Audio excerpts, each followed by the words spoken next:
హరే కృష్ణ కృష్ణ కృష్ణ హరే హరే హరే రామ రామ రామ హరే హరే. ఈరోజు మన భగవద్గీత విశేషం గురించి తెలుసుకుందాం. భగవద్గీత మహాభారత ఇతిహాసములోని భీష్మపర్వము 25వ అధ్యాయము మొదలు 42వ అధ్యాయం వరకు 18 అధ్యాయములు భగవద్గీతగా ప్రసిద్ధము చెందింది. కానీ గీత ఒక ప్రత్యేక గ్రంథముగా భావింపబడుతుంది. సాక్షాత్తు శ్రీకృష్ణ భగవానుడు బోధించిన జ్ఞానము గనుక ఇది హిందువుల పరమ పవిత్ర గ్రంథాలలో ఒకటి అయ్యింది. సిద్ధాంత గ్రంథమైన భగవద్గీత యందు వేదాంత యోగ విశేషాలున్నాయి. భగవద్గీతను తరచుగా గీత అని సంక్షిప్త నామంతో పిలుస్తారు జనులందరూ. దీనిని గీతోపనిషత్ అని కూడా అంటుంటారు.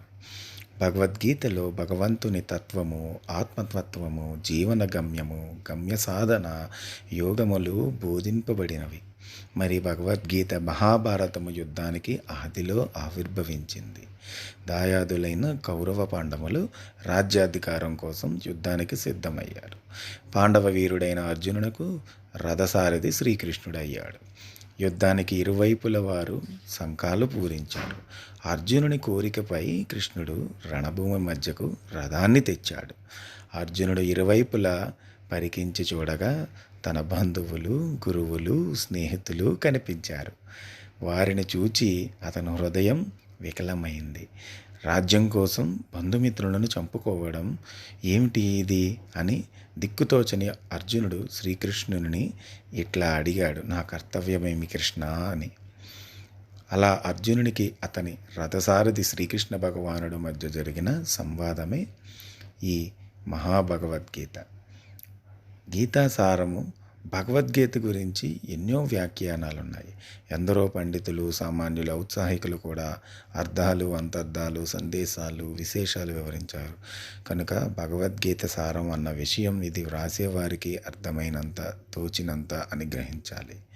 కర్తవ్య విమూఢుడైన అర్జునునికి జ్ఞానం బోధించి కర్తవ్యం వైపు నడిపించడం అనేది గీత లక్ష్యం అని సందర్భానుసారంగా అనుకోవచ్చును. అయితే అర్జునుడు ఒక పట్టాన ఈ విషయాన్ని అంగీకరించక ప్రశ్నిస్తూనే ఉంటాడు.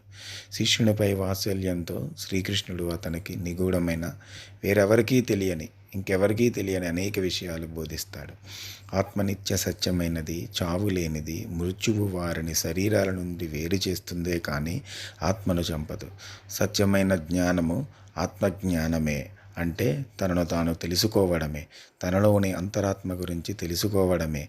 అభ్యాస వైరాగ్యముల ద్వారా యోగి వస్తు ప్రపంచాన్ని వదిలి సర్వోత్కృష్టమైన మహాపరబ్రహ్మాన్ని చేరగలడు. మరి భక్తి, కర్మ, జ్ఞాన మార్గాలలో భగవంతుని చేరవచ్చును అని భగవంతుడు శ్రీకృష్ణ భగవానుడు అర్జునుడితో ఉపదేశించాడు. ఈ భగవద్గీత ద్వారా మనిషి కర్మ చేయకుండా ఉండడం సాధ్యం కాదు. అయితే కర్మ వలన దోషాలు కూడా తప్పవు. సత్పురుషులు ద్వారా జ్ఞానాన్ని సంపాదించి సత్కర్మలు ఆచరించాలి. కర్మలపై ప్రతిఫలాన్ని ఆశించరాదు. అన్ని కర్మల ఫలాన్ని భగవంతునకు దారపోయాలి అని వివరించాడు. కృష్ణుడే పరబ్రహ్మము, సృష్టిలోని సకలము భగవంతుని అంశతోనే ఉన్నాయి. అన్ని పూజల, యజ్ఞాల ఫలాలు ఆ దేవదేవునికే చెందుతాయి. బ్రహ్మతత్వాన్ని తెలుసుకోవడానికి శ్రీకృష్ణుడు అర్జునునకు తాత్కాలికముగా దివ్య దృష్టిని ప్రసాదించాడు. అనంతము, తేజోమయము, సర్వవ్యాప్తము, కాలస్వరూపము అయిన శ్రీకృష్ణుని విశ్వరూపాన్ని చూసి అర్జునుడు తరించాడు. మరి ప్రకృతిలో సకల జీవాల సత్వ, రజస్తమో గుణాలచే నిండి ఉన్నాయి కదా. భగవంతుడు శరణాగతుడైన వాడికి ఈ గుణాల బంధం నుండి విముక్తి లభిస్తుంది.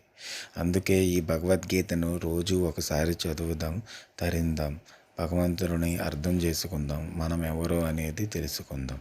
హరే కృష్ణ కృష్ణ కృష్ణ హరే హరే, హరే రామ రామ రామ హరే హరే. ఈ నామాన్ని జపించండి, తరించండి, ఆనందించండి. హరే కృష్ణ మహామంత్ర జపం ఒక్కసారి. హరే కృష్ణ కృష్ణ కృష్ణ హరే హరే, హరే రామ రామ రామ హరే హరే. సర్వే జనా సుఖినో భవంతు.